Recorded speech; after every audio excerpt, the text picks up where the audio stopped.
محمد صلی اللہ علیہ وسلم.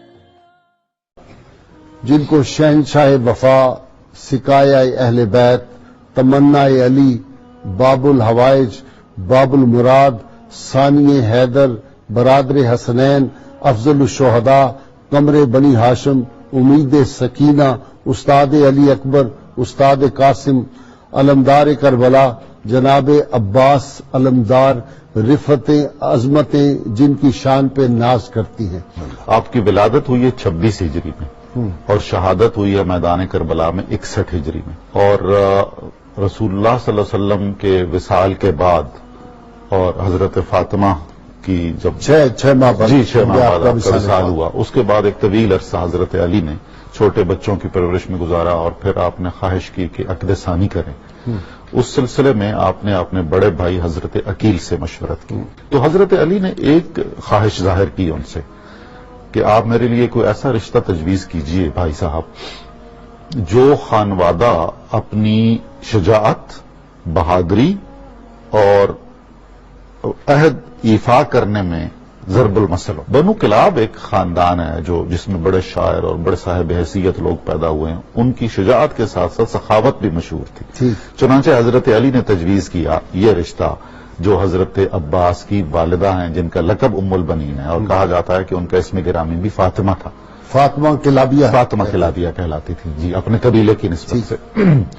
تو اس لیے کہا جاتا ہے حضرت عباس کو کہ یہ مراد مرتضوی بھی ہیں. اہل بیت اطہار کے بطل جلیل اور قمر بنی ہاشم ابو الفضل حضرت سیدنا عباس علمدار رضی اللہ تعالیٰ نے آنکھیں ہی نہیں کھولی ولادت کے بعد.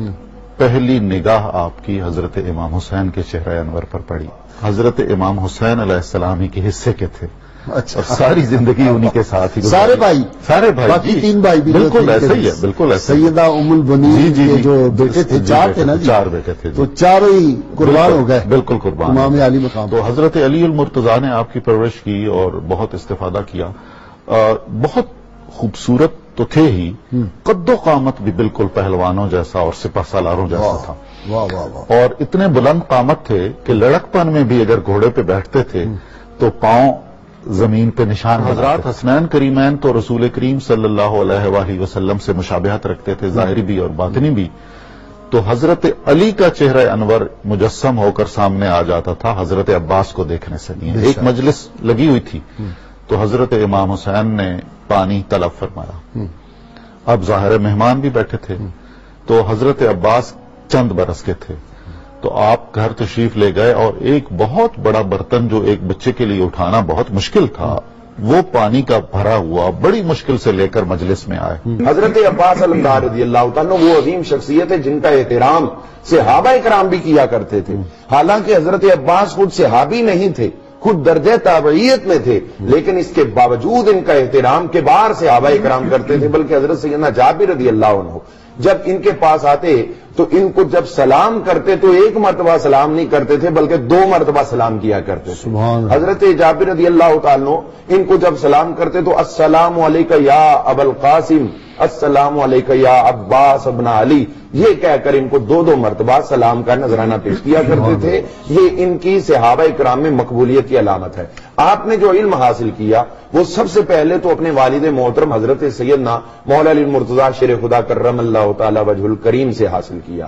اور آپ جو ان کو تھوڑا علم دیتے جتنا بھی وہ فوری طور پر ان کو ازبر ہو جاتا. یہاں تک کہ حضرت مولا علی پاک رضی اللہ عنہ آپ نے ایک موقع پر ارشاد فرما دیا کہ جس طرح کبوتری اپنے بچے کو دانا چگنا سکھاتی ہے اور وہ جلدی جلدی سیکھ جاتا ہے، عباس نے مجھ سے بھی اسی طرح جو ہے وہ جلدی جلدی علم حاصل کر لیا. سنے سپاہ گری، اگرچہ 13 برس کے قریب ان کی عمر تھی جب حضرت سیدنا مولا علی پاک رضی اللہ عنہ کا وصال باکمال شہادت ہوئی آپ کی، لیکن 13 برس کی عمر میں حضرت مولا علی پاک سے یہ تمام فنون حرب سیکھ چکے تھے.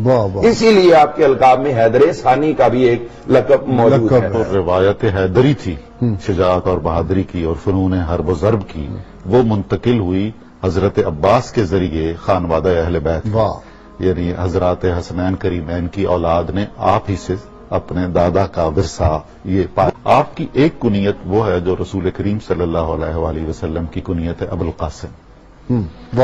اور آپ کی دوسری نسبت آپ ملاحظہ کریں، اسم گرامی وہ ہے جو رسول اللہ صلی اللہ علیہ وسلم کے محبوب چچا کا اسم تھا عباس، اور اتفاق سے کنیت بھی وہ ہے جو رسول اللہ صلی اللہ علیہ وسلم کے چچا حضرت عباس کی کنیت تھی ابو الفضل۔ حضرت علی المرتضیٰ کی زندگی میں جو جنگیں ہوئیں، لڑکپن میں حضرت عباس نے ان میں بھی شرکت کی، یعنی جو فنون سپاہ گری آپ نے سیکھے وہ بھی ایک تربیت کا مرحلہ تھا۔ اہل بیت پر پانی بند ہونے کی رسم کربلا سے شروع نہیں ہوئی، حضرت علی المرتضیٰ کی زندگی پاک میں ان کے جنگوں میں شروع ہو گئی تھی۔ اچھا جی ہاں، اچھا، یہ میرے لیے جی ذرا ہاں۔ بات۔ اور دلچسپ بات یہ ہے کہ اس وقت حضرت امام حسین نے ان بچے اپنے چھوٹے بھائی حضرت عباس کے ساتھ اور چند اور جانثاروں کے ساتھ ایک جنگ میں پانی کا قبضہ آزاد کروا لیا۔ حضرت سیدنا عباس رضی اللہ تعالیٰ عنہ آپ کو جب حضرت مولا علی المرتضیٰ شیر خدا کرم اللہ تعالی وجہ الکریم پڑھاتے تھے تو ایک دفعہ پڑھایا جس طرح ہمارے ہاں اے فار ایپل وغیرہ یہ پڑھاتے ہیں، تو آپ نے فرمایا واحد اللہ، اللہ ایک ہے۔ جب آپ نے پڑھایا نا واحد اللہ ایک اللہ، تو انہوں نے پڑھا، بچے تھے ابھی، تو جب اسنان آپ نے پڑھایا دو، تو وہاں سے حضرت مولا علی پاک کچھ کہنا چاہ رہے تھے آگے جملہ، اب یہ اسنان بولیں تو اگلا آپ بولیں، تو یہ وہاں پہ خاموش۔ آپ نے فرمایا پڑھو اسنان، انہوں نے جب نہیں پڑھا دو، تو پھر فرمایا پڑھتے کیوں نہیں؟ تو عرض کرنے لگے ابا جی ایک اللہ اس زبان سے بول رہے، اب دو میں کیسے بولوں؟ حالانکہ دو تو آپ نے کسی اور چیز کا بولنا تھا، لیکن یہ بچپن سے فطری طور پر جو ایک خون اور نور ان کی رگوں میں چل رہا ہے، یہ اس نے ہی عکاسی کر دی کہ یہ جن کا بچپن اتنا شاندار ہے ان کی جوانی کتنی شاندار ہے۔ حضرت عباس علمدار رضی اللہ تعالیٰ آپ کو حضرت سیدنا امام علی مقام امام حسین رضی اللہ تعالیٰ کی زندگی میں اگر دیکھیں تو مسلسل ساتھ ہے۔ اب اگر اسی چیز کو ہم دیکھیں تو امام علی مقام نے جب مکہ مکرمہ سے کوفہ کی طرف سفر شروع کیا تو یہاں پر یہی کردار جو ہے حضرت عباس رضی اللہ عنہ ادا فرما رہے ہیں۔ آپ کعبۃ اللہ کی چھت پہ چڑھ گئے اور وہاں جا کر شان امام علی مقام میں خطبہ ارشاد فرمایا، اور یزید کے مکر و فریب اور اس کے دجل کا جو ہے وہ پرچہ وہاں پر پردہ چاک کرنا شروع کیا، اور یہ بیان ہی وہی چیز ہے کہ اگر حضرت امام علی مقام کے اوپر کسی نے انگشت نمائی کی ہے تو آپ کو جواب دینے کی حاجت نہیں، بلکہ خود حضرت عباس رضی اللہ تعالیٰ ان کی طرف سے جو ہے وہ جواب دے ہو کر۔ حضرت عباس علمدار جوش میں آئے، فرمایا افسوس ہمارے ہوتے ہوئے یہ بچے پانی کی ایک ایک بوند کو ترسیں، میں پانی لاؤں گا اور اس معصوم کی پیاس بجھاؤں گا۔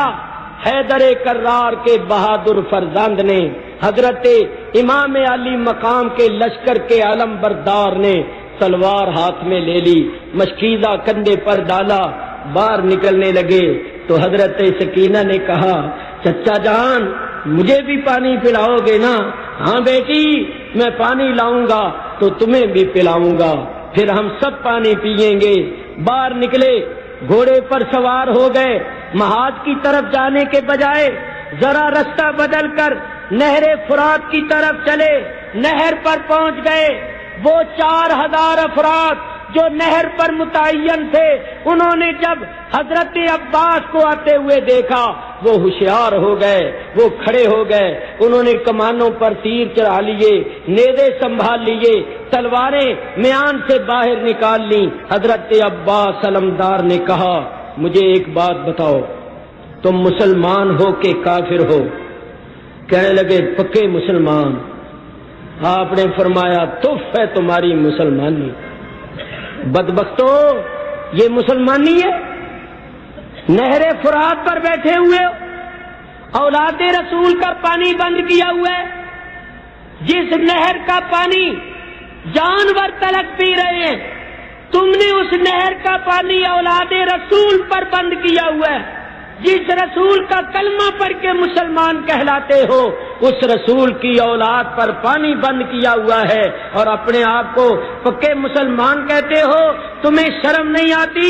تمہاری مسلمانی پر اسلام بھی شرمسار اور نادم ہے۔ بدبختو دیکھو مجھ سے علی اصغر کی حالت دیکھی نہیں گئی، 6 ماہ کا معصوم بچہ ہے، وہ روتا ہے، تڑپتا ہے تو بیویوں سے اس کا رونا تڑپنا دیکھا نہیں جاتا۔ مجھے پانی لے لینے دو۔ چھوٹے چھوٹے بچے پانی کی وجہ سے شدت پیاس سے بےتاب ہیں. بدبختو مجھے پانی لے لینے دو. انہوں نے کہا کہ ہم تجھے پانی ہرگز نہیں لینے دیں گے، کیونکہ امیر کا یہ حکم ہے کہ تمہیں پانی کی ایک بوند نہ لینے دی جائے. فرمایا بدبختو امیر کا خیال کرتے ہو اور اللہ کا خیال نہیں کرتے ہو، اللہ کے رسول کا خیال نہیں کرتے ہو. رسول اللہ کی اولاد کا لحاظ اور پاس نہیں ہے. بدبخت امیر کا لحاظ اور پاس کرتے ہوئے تم پانی سے روکتے ہو. مجھے پانی لے لینے دو. انہوں نے کہا ہم کسی صورت میں تمہیں پانی نہیں لینے دیں گے. فرمایا سن لو، پھر تم میرا راستہ نہیں روک سکتے ہو. آپ نے ان کو مخاطب کر کے فرمایا ہاں مجھ کو ہی رکھو یاد، ہاں مجھ کو رکھو یاد، میں حیدر کا پسر ہوں اور باغ نبوت کے شجر کا میں ثمر ہوں. میں دیدہ ہمت کے لیے نور نظر ہوں. پیاسا ہوں مگر ساقیے کوثر کا پسر ہوں. واللہ میری ضرب تمانچہ ہے بلا کا، دل بند ہوں میں شیر خدا، شیر خدا کا. آپ نے یزیدی لشکر پر حملہ کیا. آپ نے ایسا حملہ کیا کہ ان کی صف کو توڑ دیا. آگے نکل گئے. انہوں نے پھر گھیرا، یہ پھر آگے نکل گئے. ان کی صفوں کو توڑتے ہوئے اور ان کو مارتے ہوئے نہر فرات پر پہنچ گئے. گھوڑا نہر میں ڈال دیا. سب سے پہلے پانی کا ایک چلو بھر کر پینے لگے. جب بھرا ہوا چلو منہ کے قریب لے گئے تو علی اصغر کی پیاس یاد آئی. کہنے لگے عباس تجھے نہر فرات پر آنے کی اجازت اس لیے نہیں ملی کہ تم اپنی پیاس بجھاؤ. جب تک اس معصوم اصغر کی پیاس نہ بجھا لو تمہیں پانی پینا روا نہیں ہے. بھرا ہوا چلو پھینک دیا. بڑی پھرتی کے ساتھ مشکیدہ بھرا. مشکیدہ بائیں کندھے پر ڈالا اور ہاتھ سے گھوڑے کی مہار تھام لی اور دائیں ہاتھ میں تلوار تھی. آپ نے گھوڑا باہر نکالا. اتنے میں وہ آگے دیوار بن چکے تھے اور صف بنا چکے تھے، اپنی صفیں بنا چکے تھے. حضرت عباس علمدار نے ان پر حملہ کیا، ان کی صفوں کو توڑا، ان کی دیواروں کو توڑا اور آپ آگے بڑھتے چلے آ رہے تھے. آپ کی کوشش یہ تھی کہ میں کسی طرح اس مشکیدے کو خیمے میں پہنچا دوں. آپ ان کا راستہ اور ان کی صفوں کو توڑتے ہوئے اور ان کا راستہ ختم کرتے ہوئے آپ دوڑے چلے آ رہے تھے، مگر وہ برابر آپ کا پیچھا کر رہے تھے. جب خیموں کے قریب آ گئے عمر بن سعد شمر ذل جوشن نے تازہ دم دستوں کو، وہ جو سامنے کھڑے ہوئے تھے، ان سے کہا آگے بڑھو اور اس کا راستہ روکو. دیکھو یہ مشکیدہ خیموں میں نہ جانے پائے. وہ درندے آگے سے آ گئے. انہوں نے آگے سے شیر خدا کے فرزند کو گھیر لیا اور یہ جو پیچھے تھے انہوں نے پیچھے کی طرف سے بزدلانہ حملہ کیا. اب حضرت عباس علمدار گھر گئے تھے. آگے بھی دشمن تھے، پیچھے بھی دشمن تھے. پھر بھی آپ بڑی شجاعت اور بہادری کا مظاہرہ کر رہے تھے. برابر ان کا مقابلہ کر رہے تھے کہ جو پیچھے کی جانب کمینے بزدل تھے انہوں نے بزدلانہ حملہ کیا اور آپ کے بائیں کندھے پر ایک وار کیا. جب آپ کے بائیں کندھے پر ضرب پڑی مشکیزہ نیچے گرنے لگا. آپ نے بڑی پھرتی کے ساتھ اس کو دائیں ہاتھ میں لے کر اپنے دائیں کندھے پر چڑھا لیا اور پھر تلوار کو تھام لیا. پچھلوں نے ان بزدلوں نے دوسرا بزدلانہ حملہ کیا، دائیں کندھے پر بھی وار کیا. مشکیدہ نیچے گرنے لگا تو حیدر کے لال نے اپنے دانتوں میں تھام لیا. مگر اب دونوں بازو کٹے ہوئے ہیں. کن ہاتھوں سے تلوار چلائیں، کن ہاتھوں سے دشمن کے وار کو روکیں، کن ہاتھوں سے گھوڑے کی مہار کو پکڑیں، کس طرح مقابلہ کریں. ایک ظالم نے تیر مارا، وہ تیر مشکیدے میں لگا، مشکیدہ پھٹ گیا اور اس کا پانی زمین پر بکھر گیا۔ آپ نے دانتوں کی گرفت ڈھیلی کر دی اور کہا علی اصغر تیرا چچا تجھ سے شرمسار ہے، علی اصغر تیرا چچا تیری پیاس نہیں بجھا سکا، علی اصغر اپنے چچے کو معاف کر دینا۔ پھر آپ نے اپنے بھائی حضرت امام علی مقام کو پکارا، بھائی دشمنوں نے میرے بازو کاٹ دیے ہیں، دشمنوں نے مجھے زخموں سے گھائل کر دیا ہے، آؤ مجھے سنبھالو اور مجھے پکڑو۔ امام علی مقام اپنے بھائی کی صدا سن کر دوڑے۔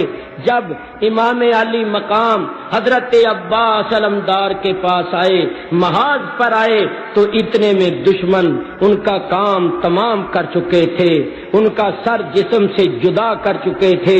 وہ کٹے ہوئے بازوؤں والا شیر خاک و خون میں پڑا ہوا تھا۔ امام علی مقام نے جب اپنے بھائی کو دیکھا تو لاش کے اوپر گر گئے۔